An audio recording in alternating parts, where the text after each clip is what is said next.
Welcome to the Bank Marketing Show, the podcast that engages and informs you for success in today's marketplace. It's the show that will make you a better marketer with trends, tactics, and inspiration from experts and industry leaders. If you're wanting to impact your personal success and position your bank as the best choice in your market, you're in the right place. Now let's dive into today's show with your hosts, Chris and Dan. Hello, everybody. Welcome to the Bank Marketing Show. It was a good radio voice there. I'm Dan, and welcome, Chris. And hey, Dan. How's it going? That was a good radio voice. Yeah. It's going well, man. This is a good, really juicy, high value, very current day, cutting edge, if you will, topic that we're going to dive into today. So I'm really looking forward to this. Yeah, me too. I get asked a lot more just in the last few weeks, month or two, about how banks and even non-banks, right, can show up in AI search and show up in, ChatGPT and other LLM results. Yep. So, we want to, you've seen from the episode title here, we want to kind of dive into this and talk about it and why you should care and what you should do about it. There you go. Yeah. Dan, you and I were talking not too long back, and I told you the story that I got a call from the CEO of one of our community bank clients who had read this "Is SEO Dead?" article, or SEO is dead and GEO is the thing. And he said, so tell me about that. And then, organically, we've had, as you mentioned, multitudes of those conversations here lately. It's hitting everyone's radar that what is, and GEO, by the way, we mean generative. So that's interchangeably with AI search is what we're talking about with generative engine optimization, as opposed to search engine optimization. And we're going to unveil for you today that, there's some really important things around this and some strategies that you need to know. And here's the big, quick answer to the question, Dan. SEO is not dead. It is still foundational. And we're going to unpack and look at that a lot today, how it's still really, really crucial. And at the same time, GEO is certainly emerging. Yeah. Correct? Well, and I think about it too, like they're the same, they're the same thing. There's like 80% overlap in both of them, right? The stuff that makes you successful at SEO helps you a lot with the GEO. And maybe there's some extra kind of things to think about with AI search, but generally, if your site is really optimized for search, you're a lot of the way there for AI. Like the problem is a lot of you guys are not search engine optimized already. Right. And so the issue is you're going to fall further behind faster, right? Now that there's different way, AI just gives another layer, another place for people to find information about your bank. And so if you're not doing anything, any of the EOs, you're falling faster.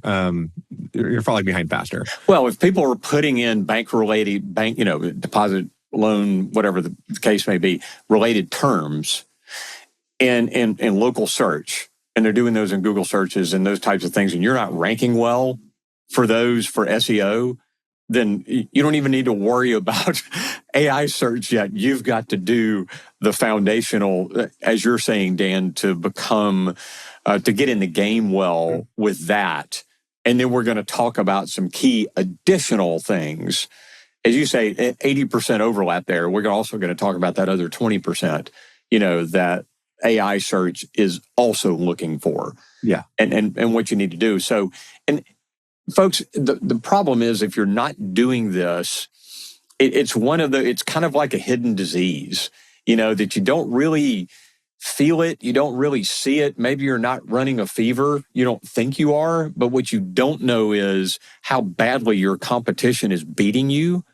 And what you don't know is what you don't know. And it's really scary. If you did know, it would really bother you. Yeah. How much of a difference that makes. And yet you may be doing all this other marketing and not where you should be in search. So I think that's correct, Dan, and foundational. Yeah, absolutely. I think if you're not, if you're not focused on SEO at all, it's vastly important to do so. Move some budget or some time, a time around to get a handle on it. If you're already doing SEO, I think you can accomplish most of the stuff we're going to talk about here and most of the stuff for GEO in that same, kind of budget bucket. You just need to make sure you're doing a couple of extra things and tweaking your kind of content approach and stuff. And we'll talk through that here. But, I wanted to let's start with like talking about, kind of the current landscape and what, where we're at. Because, that question I've heard variations of that question of SEO is SEO dead? And, I think it starts with a sort of sensationalized headline that gets people to click and read, and it works. But it's like, Google is still 98% of the local search kind of market, right? Like that's where local searches happen. People are still going to Google to look for banks, to look for stuff. And, there's been, similar to the SEO is dead type of headlines, there's been plenty of headlines that are like Google search is dying off and, it's things are changing, but it's far from true that it's dying off. Things are changing, right? But it's more of a competition. I don't think that all the search volume, I don't think that all the people searching are going to suddenly switch to ChatGPT, right? Google is making strides with their AI results, and people will find, maybe some will, but people are going to find a balance. Absolutely. I saw a Bright Local survey recently that said that local search volume on Google grew 20% in 2024. So it's not only is it not going away, it's still growing and increasing. And, as more and more people lean into that. So it's not a one or the other. Dan, you and I have talked about what I think is the perfect analogy for it, which is about like EV cars, so electric cars. And it's like saying, oh, well, now that electric cars are here, then gasoline is obsolete. It's gone away. It's dead. Well, we all know that's not the case. When we discussed it, I like what you said. They both are the same principle. They're both in vehicles that run to get you from point A to point B. The difference is the fuel source. Yeah. But they still do the same thing. And the truth is, most of it's hybrid. Guess what? That's what's happening in search also. When you search on things in Google now, the majority of the time you're going to get an AI response at the top, alongside or along with those things. So, and that people are learning also under the current landscape, thought plan here, Dan, is that more and more people are learning to use ChatGPT and Copilot and all the other ones that are out there as search and kind of become conversational, having a discussion with the LLMs, in the AI world that, hey, I'm looking for a checking account that would help my college kid do this, this, and this. Okay, well here, so it's more of a conversational than just a bland put in 2 keywords and hit enter. Right. And then and AI is structured to ask natural follow-ups, or, and it will ask you, right? It'll say, do you want me to go find 5 banks that do this? And it will continue the conversation in a way that search doesn't. So AI finds, I think the main point, right, is, AI finds sites in a similar way to search, but the interaction is different.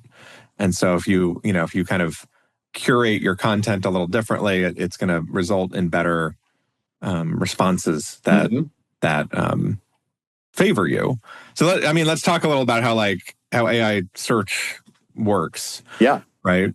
I think you can think of Google as maybe like the yellow pages, right? Where it's going to, at least historically, right? It gives you a list of options, and then they started adding the map pack, and so you see a map with local banks on it, and then you start to see reviews, things like that. And AI is rolling in there as another layer of that, right? The AI results show up at the top, or, somebody's in a separate LLM tool using stuff or asking their, Apple Intelligence and that type of stuff on a device. Yeah.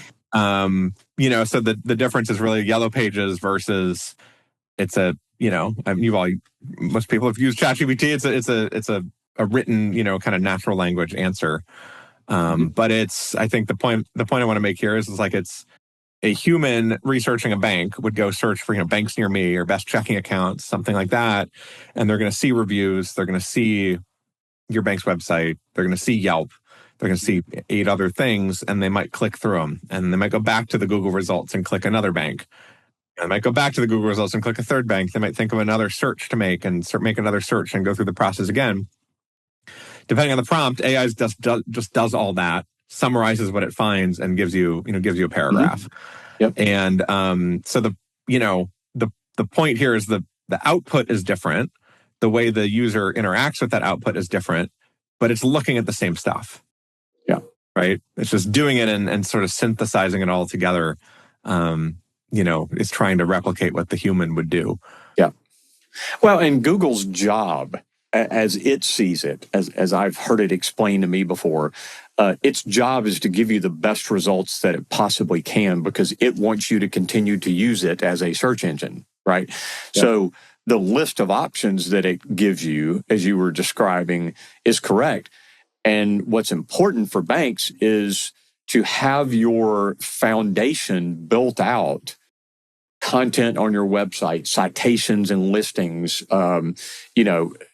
Ahrefs, and all the things that go into core of SEO, so that you're high on that list. Very shortly said. So because Google looks at a combination of all of those things, and it looks at it from your competition as well, and even the performance of the website, the speed of the website. So on page, off page, and it analyzes all of those things and then gives you a list of results.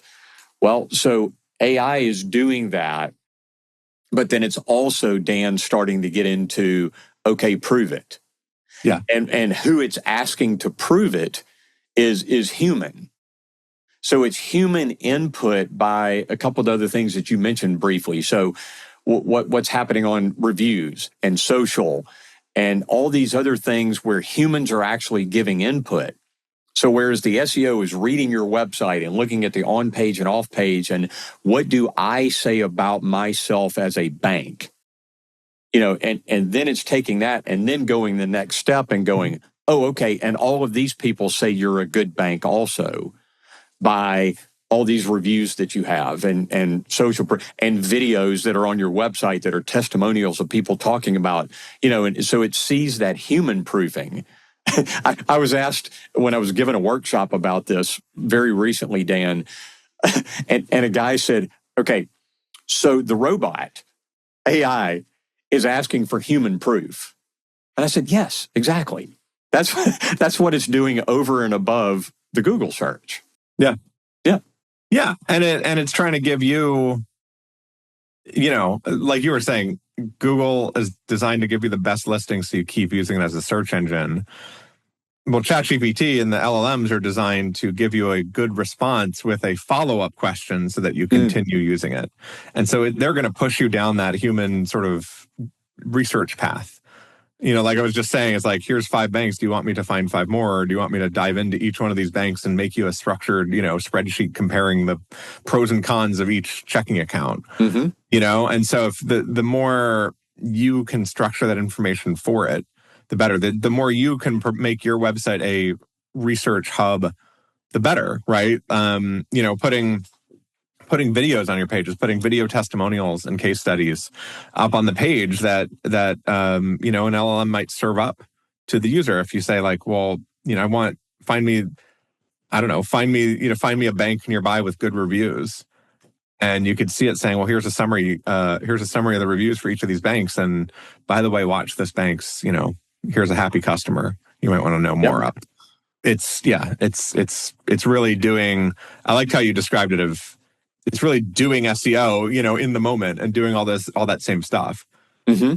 And then it's doing the human proofing or social proofing on top of it. Yeah. Well, so you started to mention this a minute ago, Dan. So It's also a different way of interacting. And we said that it's conversational, rather than just type in a couple of keywords and hit enter. So share your thoughts a little bit more about that and how even the content that you're generating for your own website and those types of things. What are some ways for it to fit better into that conversational style? Yeah, I mean, I think it's just not try to do things that are natural. Yeah.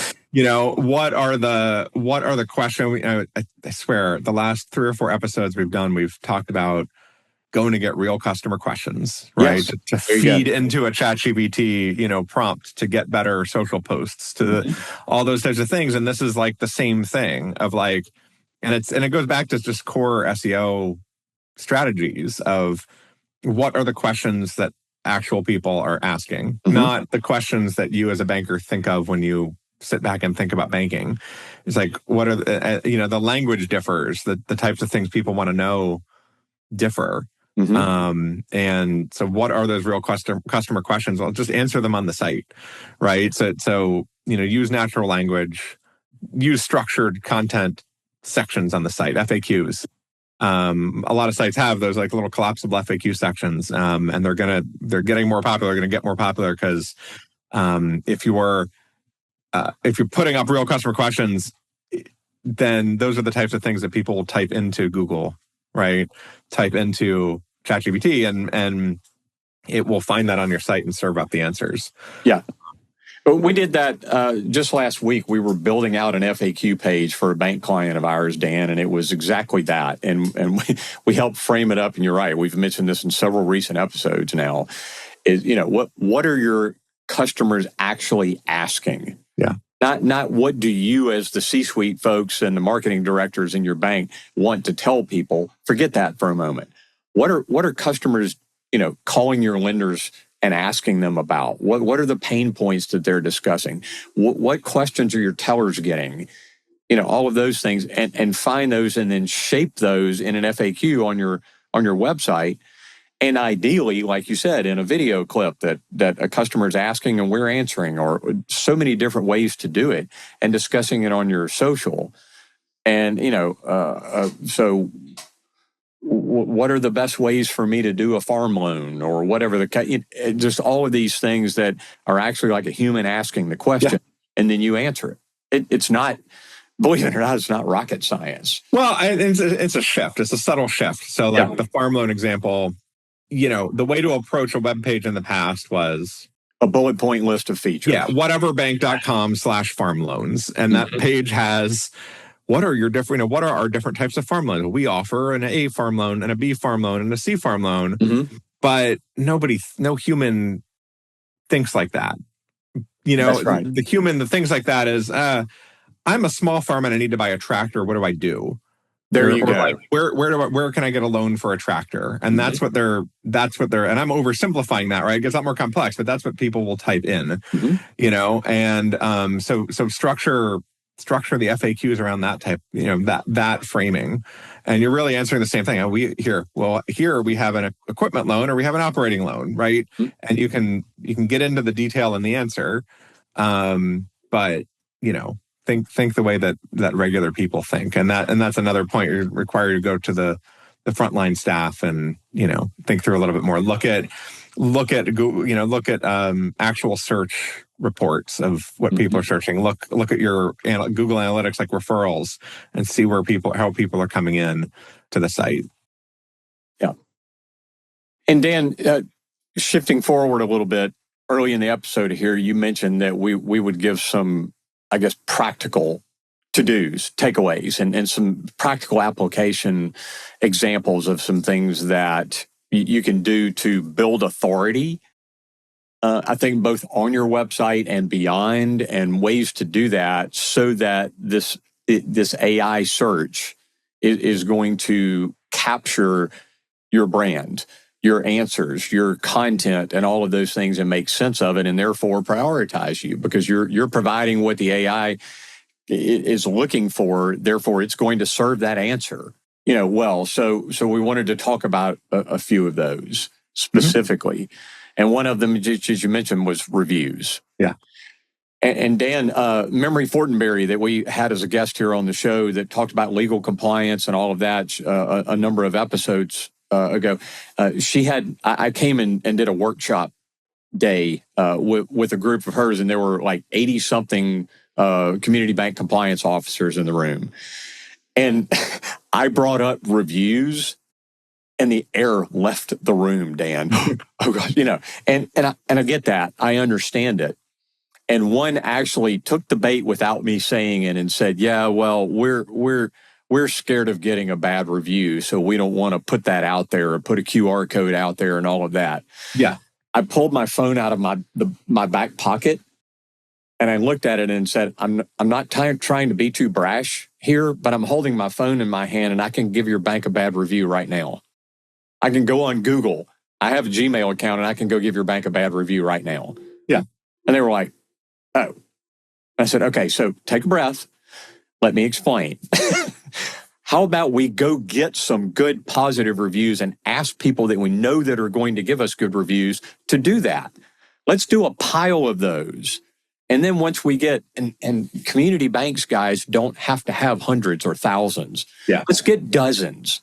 So get 35 really solid good reviews, and then you get one bad one. It doesn't." Yeah, I tell my banks, create a process by which you're going to get 2 or 3 reviews a month. Yeah. Right? Sure. And generally whatever process that is will get you a little slew of reviews to start. Mm-hmm.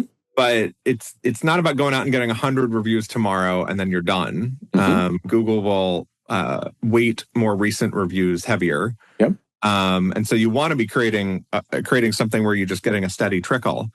And so like two a month is plenty. In a year, you're going to have 24 more, which is, you get 1 or 2 bad reviews a year, they're going to be pushed down. Mm-hmm. And, banks don't, unless you're a really bad bank, you're not going to get really more than that. You're always going to get the disgruntled customer, but you respond to the review and, people discount it. So, it's things like, put a business card with your review link on a QR code, your teller windows, hand it out in the drive up. When a lender closes a new loan, or you open a new account, you're happy with the bank at that point. I tell my banks, in moments of happiness. Yep. Right. You've wowed a customer. Right. You've closed the loan, staple it to the closing folder. Mm-hmm. Little things like that, and people don't mind. People don't mind leaving reviews. It's the stuff where your bank sends out an email every week saying, "Please leave us a review," and it's annoying, and then you're capturing people not at the right time. Yep. Or where it's hard when you're not in that happy moment to think of what made you happy. Mm-hmm. And so, if you're asking them right in that moment, you're going to get more specific reviews that are better. Yeah. So so again, just slow trickle of stuff, not a huge wave. Yeah. Dan, I know another good tip here also was directories. Mm-hmm.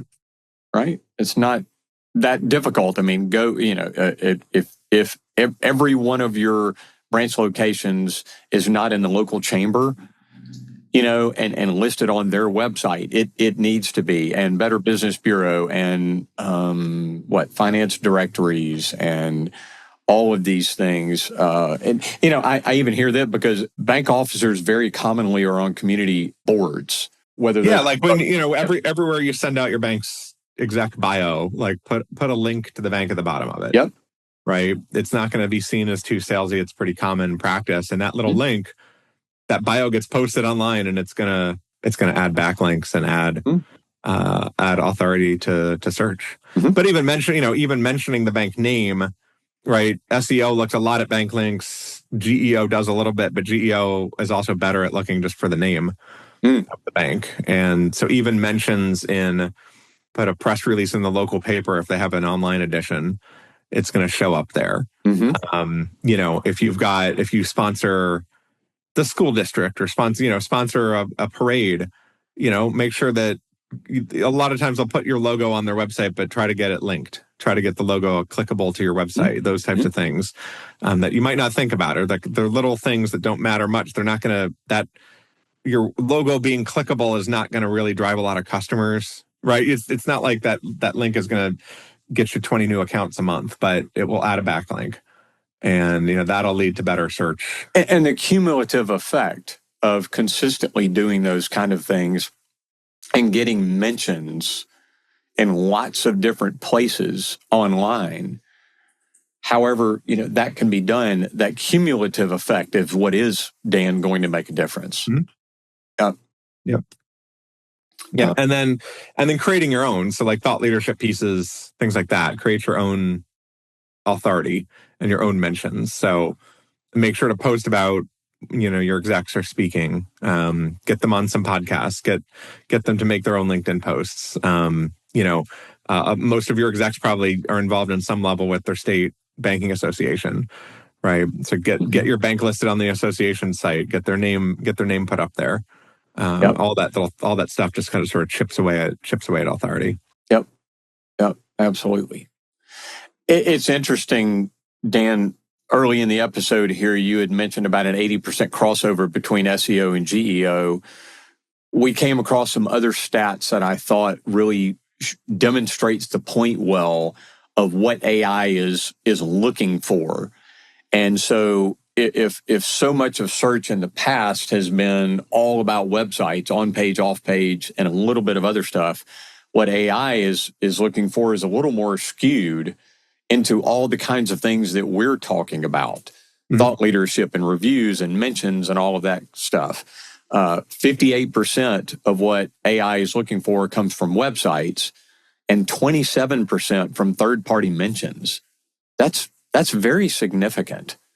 That's a big chunk of what AI is looking for is this human proofing, this other proofing of, that you are the best bank or the best fit for a farm loan or whatever the case may be. And then another 15% that comes from online directories.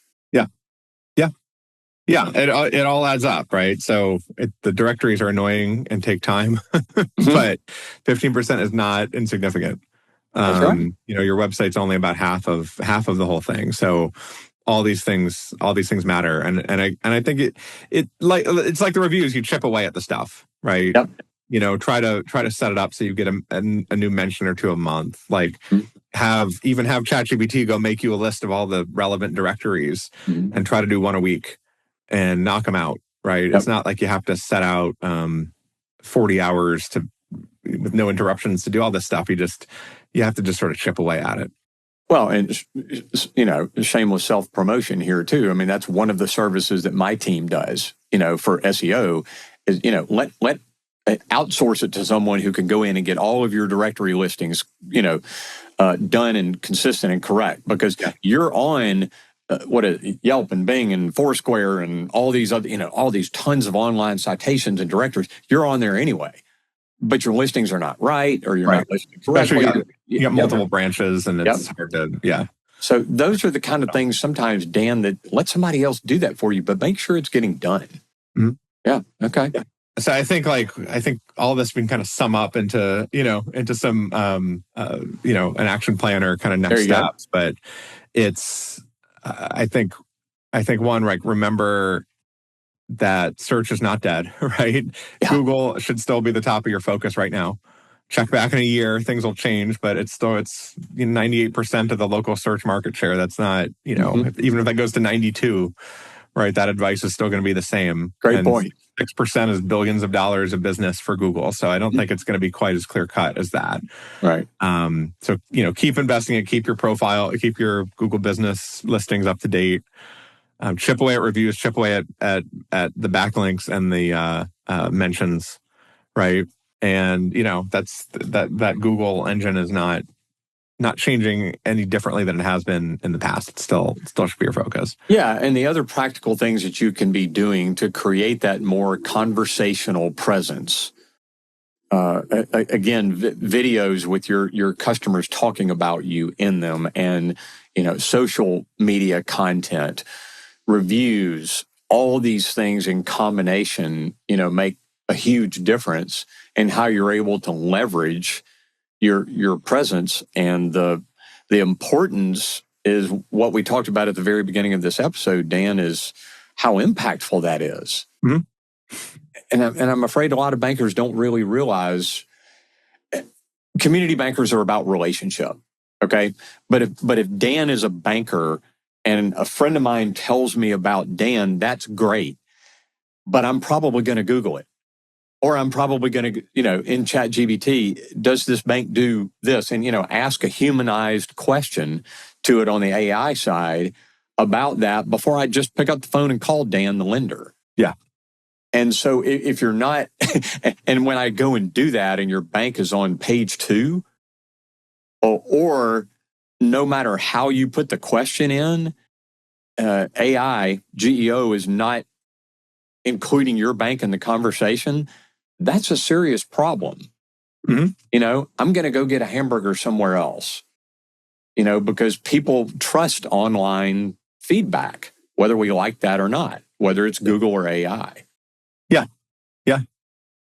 Yeah, exactly. Like, and this is the broader point is like, pay attention to your bank's listings. Like, and this is like, when a bank asks me about SEO, first thing I do is pull up Google and start searching for bank terms, right? Mm-hmm. Like, it's surprising how many banks don't do this to just see what their visibility is like, right? So look at it.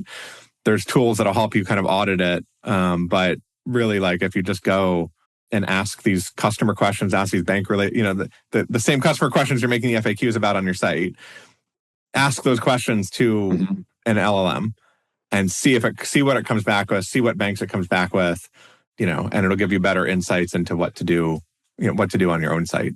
Yeah. Dan, I'm going to make what I think is a really important point around all of this for community banks. Technologically and even in marketing, it can be a slow-moving industry. Mm-hmm. So where we are, I think, in everything that we've discussed today is we are on the cusp of opportunity for the banks that are going to take advantage of this. And I kind of hate to say it this way, but it's about to be really easy here for a little bit to outrun your competition. Yeah. In search, because a lot are not going to do it. So the barrier to success in online search in this is now, and it's not rocket science. It's all the things that we've talked about here over the last little while, Dan, that are very doable. Or get a partner or an agency that does a lot of it for you and make sure that these things are being done.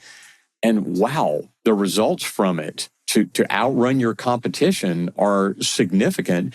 I even think that community banks have an opportunity here to outrun the regional and national banks by beating them out in local search and in local AI-generated search. By doing some of these things, this may be one of the best online opportunities that banks have had in a long time, Dan. Yeah, absolutely. Yeah, absolutely. It's focus on it and have an agency like yours, Chris, that do some of the work, get it done, get it out of the way, or if you don't have budget for that, or you want to test the waters first, like it's also super easy to have ChatGPT make you a plan, right? It won't be as nuanced or as detailed as if you had an agency project going for it, but it can get you started and show you some of the benefits, right? So you make one structured page, one structured FAQ. You can probably do that in 15 or 20 minutes, right? And get it on the site. You might start to see better results, more traffic within a few weeks, few months. Yeah. Work on the reviews, do all these things. Like it takes a lot, but chip away at it over time, and you're going to be in a much better spot in a few months than otherwise. Yeah. So if you have been riding down the road listening to this episode or working at your desk and didn't quite take all the notes that you meant to, or whatever the case was, be very sure that you're on our email list, because we give kind of a recap, summary, restatement of each episode the day after it comes out through our Bank Marketing Minute. So if you're not on that list, and we're not going to share you on any other lists or anything else, but it's going to give you the high points and value points of this conversation, be sure and go to bankmarketingshow.com, and on there you can sign up for our Bank Marketing Minute. And when you do that, you're going to get a good recap and restatement of these really valuable things that we've talked about. So be sure and do that. And while you're at it, and whatever channel you're listening to this show on, be sure and subscribe. and that helps us out as a show and is going to make sure you're getting the latest and greatest information from us with each episode. Yeah, absolutely. Cool. Well, thanks. As always, Dan, our intention is to help folks in this industry move forward and get better at where they're going, personally, professionally, and corporately. So I hope that this episode today has done a lot of that. Yeah, likewise. I'm corporately. I like that. There you go. Well, thanks everybody for listening, and we'll talk to you down the road. Thanks a lot. Thanks for joining us.